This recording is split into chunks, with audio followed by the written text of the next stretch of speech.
Let's jump right into this explainer because today we're looking at exactly how you start your day. Now, I want you to picture a simple stick figure. Imagine this guy waking up, opening his eyes, and literally the very first thing he does is reach over to the nightstand for his phone. Instantly, the screen glows in the dark room. It usually blinds him for a split second, right? But then it starts swirling around his head like this massive digital vortex, immediately sucking all his attention in. I mean, we've all been that stick figure at one time or another. It's almost an automatic reflex to grab the device and see what we missed while we were sleeping. But today we're going to explore exactly why getting sucked into that morning vortex is so incredibly damaging and how breaking just this one habit can absolutely redefine your reality. And what's really interesting here comes down to one single incredibly important number, 10. You see, the first 10 minutes of your morning can quite literally decide the next 10 hours of your day. It's this disproportionately powerful window of time. If you win those first 10 minutes, you're setting up the foundation for a deeply focused, productive 10 hours.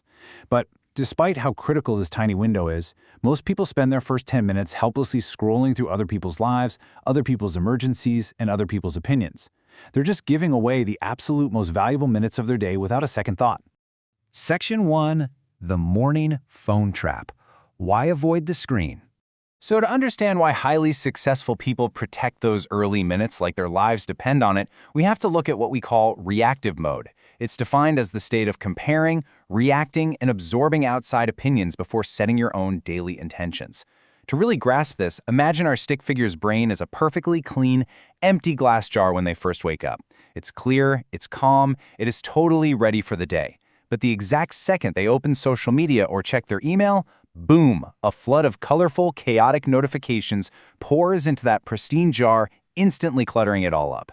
The moment you open that app, your brain forcefully shifts into this reactive state. Before you've even had a chance to set a single intention of your own, you're already comparing, you're reacting, and you're absorbing the outside world's noise. Your clean jar is just instantly filled with everyone else's priorities. Section 2. The Comparison Trap. A subconscious effect.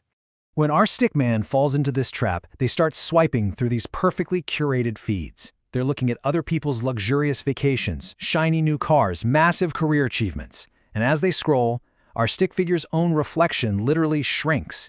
It gets smaller and smaller with every single swipe. This hits the nail on the head regarding the source material. Social media quietly plants comparison and self-doubt before your day's even started.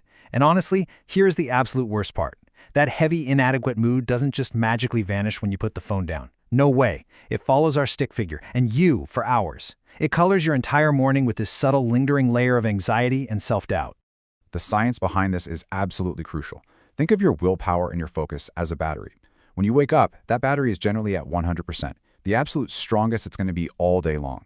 But after just 10 minutes of scrolling, it's like a giant hand from that screen reaches out and violently drains that battery all the way down to 20%. By spending your absolute best, most pristine mental energy on other people's content, you are actively robbing yourself. You leave yourself with significantly less mental energy and willpower for your own tasks, your own career, and your own goals. You're completely exhausted before you've even started working. Section 3. The Proactive Morning. Setting your agenda.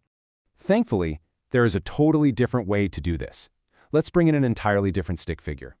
This character wakes up, but notice his expression. He's completely calm, and most importantly, his phone is left entirely untouched, just resting silently over there on the nightstand. So what is this proactive stick figure doing instead of scrolling? Well, highly successful people actually practice specific analog habits to protect their first hour. First off, they intentionally delay checking the phone. That is the foundational rule. Beyond that, they might write their thoughts in a physical notebook. Or, maybe they just sit quietly with a cup of coffee and look out a window, letting their brain wake up naturally. The overarching goal of all these habits is super simple. Set your own agenda.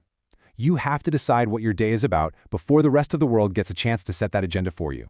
Section 4. The 45-minute reality check. Let's compare the outcomes. Let's do a quick reality check and look at the stark contrast here. We have two completely different outcomes born from the exact same 45 minutes of time. On one side, we have our scrolling stickman.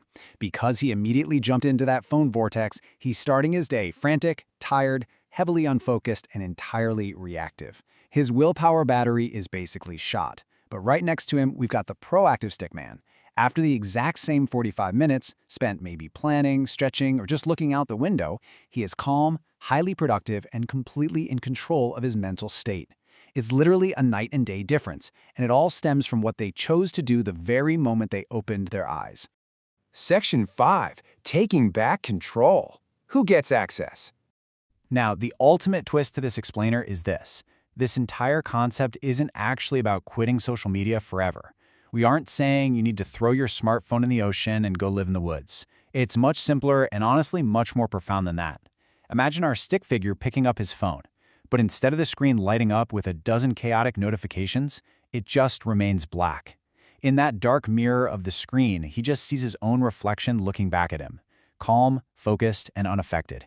True control is about looking into that black screen and making a highly conscious decision about who gets access to your mind first. Is it going to be you, or is it going to be everyone else? And that brilliantly leads us to our final takeaway.